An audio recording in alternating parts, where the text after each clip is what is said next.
Boa noite a todos.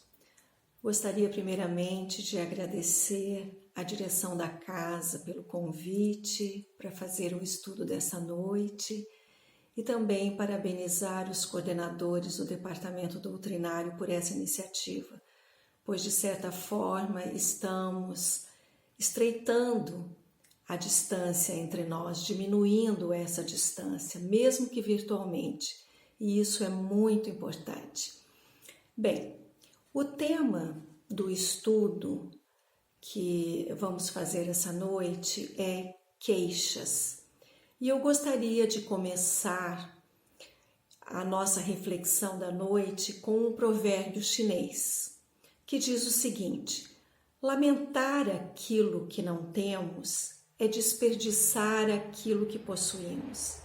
Esse provérbio, ele se encaixa em todas as situações da vida. Vamos entender ele um pouquinho melhor. Quando nós focamos a nossa atenção apenas naquilo que ainda não conseguimos ou não conquistamos, esquecemos de perceber e valorizar todas as graças que já recebemos, porque a todo momento nós estamos sendo agraciados com inúmeras benesses divinas, mas quando focamos a nossa mente apenas naquilo que ainda não conseguimos, nós esquecemos de ver à nossa volta todas as graças, todas as dádivas que recebemos constantemente e perdemos então o nosso tempo na queixa e esquecendo de algo que é muito, muito importante para a nossa felicidade e a nossa evolução espiritual, que é a gratidão. Mas vamos buscar lá no livro Vinha de Luz, no capítulo 118, um ensinamento muito importante de Emmanuel, que vem nos dizer o seguinte: a queixa nunca resolveu problemas de ordem evolutiva. Entretanto, se os aprendizes do Evangelho somassem os minutos perdidos nesse falso sistema de desabafo, admirar-se-iam do volume de tempo perdido. Então, o tempo que perdemos na queixa poderíamos estar utilizando para encontrarmos a solução de nossos problemas. Então, enquanto nós estamos perdidos em lamentar e nos queixar de tudo aquilo que nos acontece, nós estamos perdendo tempo e energia para buscar a solução para o problema que nos aflige. E isso é muito importante. O grande problema da queixa, entretanto, é que ela vai moldando nas pessoas uma personalidade lamuriosa. E pela repetição constante desse vício, isso se torna um desequilíbrio emocional e torna-se, consequentemente, um hábito e passa a ser incorporada ao nosso patrimônio comportamental. E dessa forma, tornando-se um hábito, a pessoa passa a agir de forma natural. A queixa passa a ser algo natural na sua vida, passa a ser algo cotidiano. Ela vê motivo para se queixar de tudo e de todos. Mas vamos ver aqui quais as consequências da queixa. Quando esse hábito passa a ser absorvido pelo subconsciente, a queixa naturalmente começa a se exteriorizar. E começa a se exteriorizar de que forma? Pelos pensamentos, pelas palavras, e torna-se dessa forma uma característica pessoal. E a pessoa passa a ser então aquela pessoa lamuriosa, aquela pessoa que as outras pessoas passam a fugir dela. Por quê? Porque com a queixa, com a lamúria, ela cria em torno de si uma atmosfera densa, uma atmosfera pesada, e isso, consequentemente, impacta as outras pessoas. Entre Entretanto, logicamente, nós precisamos reconhecer que em alguns momentos da vida passamos por situações desafiadoras, por situações muito difíceis. Porém, mesmo diante das grandes dificuldades, lamentar-se não traz benefício algum, muito pelo contrário, nubla a nossa mente, nos impossibilitando dessa forma de encontrar os caminhos que nos levem à solução do problema. E a questão que precisa ficar muito clara para todos nós é que não somos vítimas das circunstâncias. E através desse entendimento, teremos então recursos para começarmos a trabalhar na mudança deste hábito tão prejudicial para nós e para aqueles que estão à nossa volta. Quando passamos a compreender que a vida é regida por leis, as leis naturais ou as leis divinas, nós entendemos então que tudo que nos acontece é sempre resultado de nossas próprias escolhas. E como somos dotados de livre-arbítrio, a cada ato praticado gera-se naturalmente uma consequência, boa ou má, ou seja, uma causa gerando um efeito. E nós vamos encontrar esta lei lá no Livro dos Espíritos, no capítulo 11, nas leis divinas, especificamente na lei de justiça, amor e caridade. Deus, Ele está sempre a zelar por nós, está sempre ouvindo nossas solicitações, dando-nos respostas, porém, essas respostas nem sempre vêm da forma que nós gostaríamos, que desejaríamos ou que esperaríamos, mas na forma que precisamos. E sempre visando o nosso bem, a nossa evolução. Então, tudo que Deus faz por nós é visando o nosso crescimento evolutivo, a nossa evolução espiritual. Mas para entendermos melhor a atuação dessas leis em nossa vida, eu vou contar uma pequena história. Há muito tempo, num reino distante, havia um rei que não acreditava na bondade de Deus. Havia, porém, nesse reino, um súdito que em toda situação lhe dizia: meu rei, não desanime, porque tudo que Deus faz é perfeito, ele não erra. Um dia foram caçar e uma fera atacou o rei. O súdito conseguiu salvá-lo, mas não pôde evitar que ele perdesse um dedo da mão. Furioso, então, esse rei, sem mostrar gratidão por ter sido salvo, o nobre rei disse: Deus é bom? Se ele fosse bom, eu não teria sido atacado e perdido o dedo. O servo apenas respondeu: meu rei, apesar de todas essas coisas, eu só posso lhe dizer que Deus é bom e que mesmo perdendo um dedo, foi para o seu bem. O que Deus faz é perfeito, ele nunca erra. Indignado com a resposta, o rei simplesmente mandou prender o súdito. Porém, tempos depois, saiu o rei novamente para outra caçada. E desta feita foi capturado por selvagens que faziam sacrifícios humanos. Já no altar, pronto para o sacrifício, os selvagens perceberam que lhe faltava um dedo e então soltaram o rei, pois ele não era perfeito e não poderia dessa forma ser oferecido aos deuses. Esse rei, ao voltar para o palácio, mandou imediatamente soltar o súdito e o recebeu carinhosamente. E ele então falou: meu caro, Deus foi realmente bom comigo. Escapei de ser sacrificado justamente por não ter um dedo. Mas eu tenho uma dúvida. Se Deus é realmente bom, por que permitiu que você, que tanto o defende, fosse preso? E o súdito então respondeu: Meu rei, se eu não estivesse preso, iria com o senhor para a caçada. E como não me falta dedo algum, eu é que teria sido sacrificado. Por isso, lembre-se, tudo que Deus faz é perfeito, Ele nunca erra. E nós, então, refletindo sobre essa história, nós podemos perceber que muitas vezes nós nos queixamos da vida e das coisas que são aparentemente ruins que nos acontecem.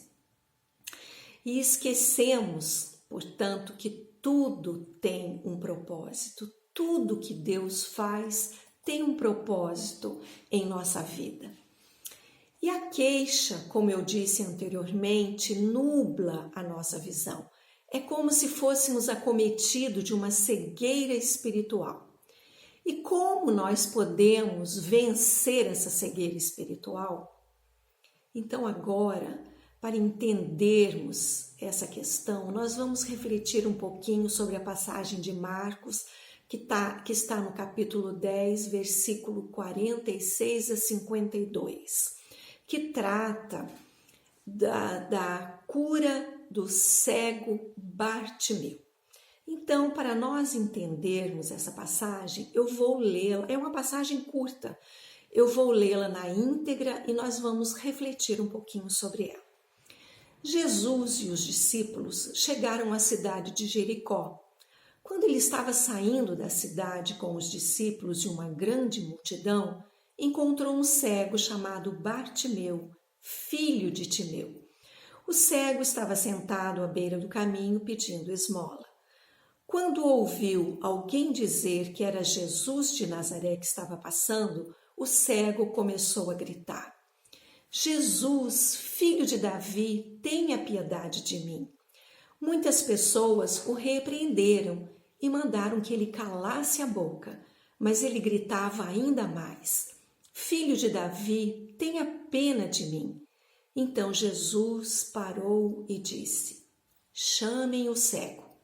Eles chamaram e lhe disseram: Coragem, levanta-te, porque ele está chamando você. Então Bartimeu jogou a sua capa para um lado, levantou-se depressa e foi até o lugar onde Jesus estava. O que é que você quer que eu faça? Perguntou Jesus. Mestre, eu quero ver de novo, respondeu ele. Vá, você está curado porque teve fé, afirmou Jesus. No mesmo instante, Bartimeu começou a ver de novo e foi seguindo Jesus pelo caminho. Vamos então agora refletir com mais profundidade sobre esta passagem maravilhosa que nos traz grandes e importantes reflexões, grandes e importantes ensinamentos. Vamos então começar. Jesus estava caminhando por uma estrada onde tinham muitas pessoas doentes, inclusive Bartimeu. Quando Bartimeu percebeu que era Jesus que estava passando por aquela estrada, ele começou a gritar. E quando ele começou a gritar, ele teve uma atitude diferente das outras pessoas que ali estavam. Ele gritou: Filho de Davi, tem misericórdia de mim. E muitos o repreenderam para que ele se calasse. É importante notar aqui que ali naquele local estavam muitos aleijados, muitos cegos, pessoas com todos os tipos de doenças e desequilíbrios. E é importante também nós entendermos que naquela época era muito comum pessoas com deficiências, porque haviam muitos casamentos entre parentes de primeiro grau, entre primos. Entretanto, em meio a tantos desafortunados, apenas um cego foi curado. Vamos então analisar agora o comportamento emocional de Bartimeu que lhe tornou dessa forma merecedor dessa cura. Primeira questão muito importante a considerar: Bartimeu era um homem que tinha todos os motivos para desistir da vida e ficar ali sentado na estrada se lamentando. Ele não tinha sequer um nome. Bartimeu não era o seu nome. Em sânscrito, Bar significa filho de. O pai dele, o pai de Bartimeu, era Timeu. Então, ele não tinha sequer uma identidade. Ele era apenas o filho de Timeu. Então, ele tinha todos os motivos para se sentir rejeitado, uma vítima da sociedade e, consequentemente, alguém que não era merecedor de receber aquela graça. No entanto, ele fez Jesus parar no meio do caminho. E por quê? Porque ele tomou uma iniciativa.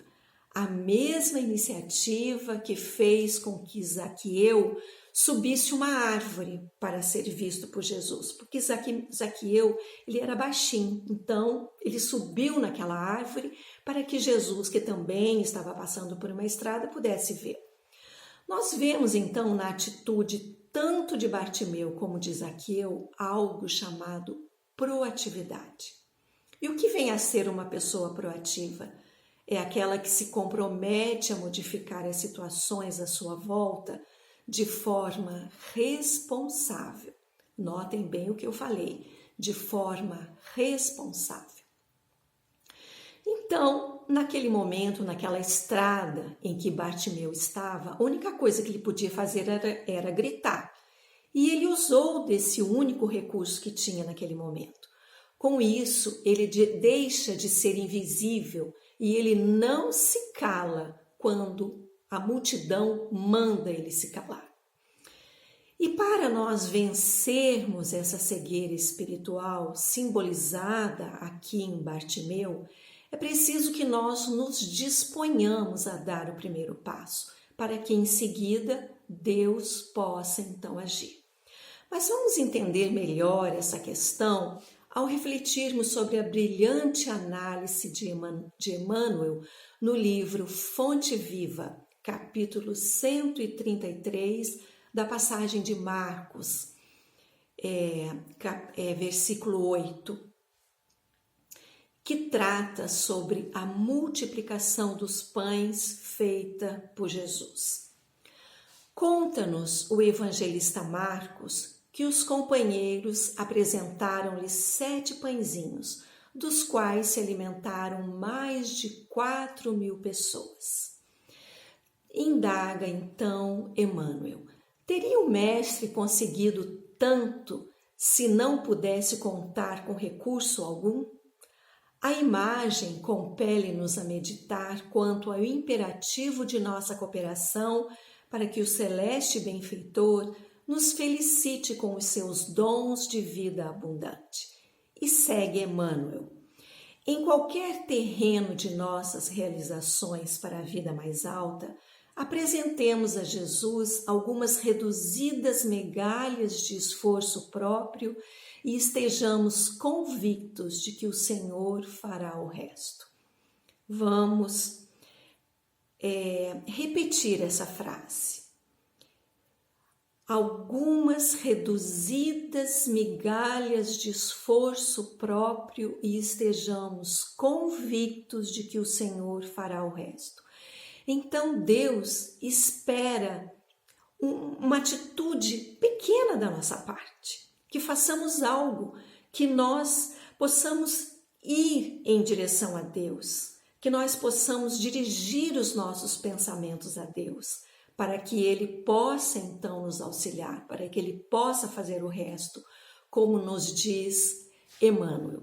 Mas voltemos então à trajetória de Bartimeu.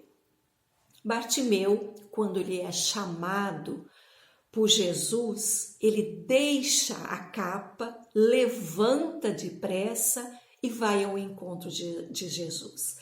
Esse ato nos traz um ensinamento profundo que vale aqui uma reflexão. Os mendigos naquela época precisavam de uma autorização do Império Romano para pedir comida e esmolas nas estradas. Esta autorização era dada através desta capa, de uma capa, da capa que Bartimeu estava usando, que continha um selo. Esse selo era do Império Romano e tinha também uma inscrição que dizia o seguinte: este homem é um mendigo, vive de esmolas. Isso o autoriza a ser um pedinte. Esta capa, ao mesmo tempo em que era o carimbo da vulnerabilidade de Bartimeu, era também um meio de sobrevivência para ele. Mas nem todos os mendigos tinham essa capa, porque para isso era preciso ser cadastrado e nem todos conseguiam ser cadastrados. Então, quando Jesus chama aquele homem e ele solta a capa, nós podemos imaginar que assim que ele soltou, rapidamente outro mendigo pegou aquela capa. Ela não ficou ali no chão. Simbolicamente, Bartimeu estava deixando para trás um passado de estagnação. Para ele não tinha mais volta. Quando ele largou aquela capa, ele estava ali naquele momento tomando um passo definitivo em nossa vida. Mas vamos trazer então essa situação para os dias de hoje.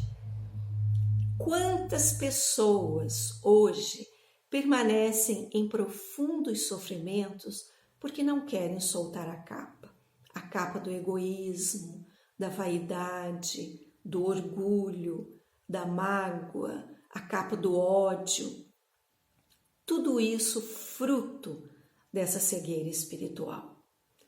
E quando Bartimeu se aproxima de Jesus, ele pede algo muito objetivo, o que demanda uma grande coragem. Quando Jesus pergunta: o que você quer que eu faça? Ele imediatamente responde: Mestre, eu quero ver novamente. E este, meus irmãos, é um ato de extrema coragem, pois implicitamente Bartimeu está dizendo: eu quero, mestre, a partir de hoje, ser o senhor de minhas escolhas e seguir conscientemente Jesus. Pedir para ver é pedir para ser independente. É dizer, não vou mais ser vítima, não vou mais culpar ninguém pelos meus equívocos. Eu vou me responsabilizar pela minha própria vida. Mas Bartimeu também toma uma atitude profilática, preventiva. Depois que ele larga aquela capa e que ele é curado, ele se levanta e ele passa então a seguir Jesus. E o que isso quer dizer? O que isso significa?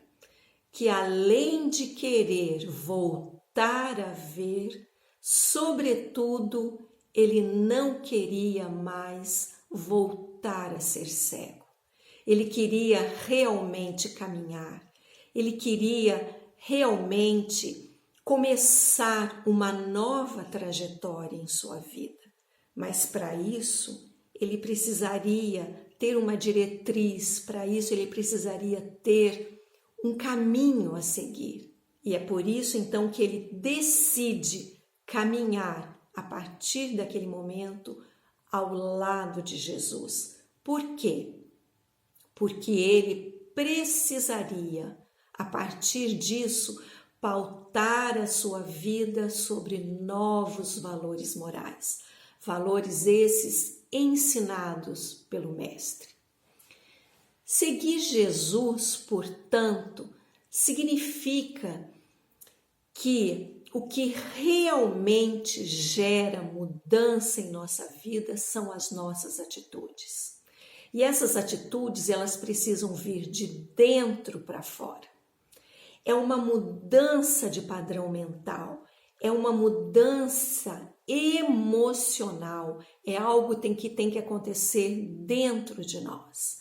E essa mudança, ela precisa necessariamente vir acompanhada de uma fé coerente e robusta, para que nós tenhamos a consciência que escrever uma nova história na nossa vida depende de novas atitudes, depende de coragem, de força e, sobretudo, de vontade.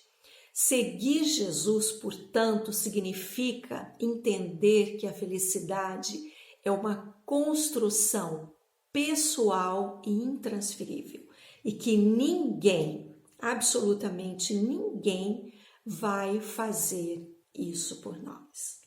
Naquele momento, então, Bartimeu deixou de ser Bartimeu e ele passou a ser o cego que se curou, alguém que venceu as suas próprias limitações pelo esforço próprio. Naquele momento, Bartimeu resgatou a sua própria dignidade. Quantos ensinamentos maravilhosos esta passagem nos traz, não é verdade, meus irmãos?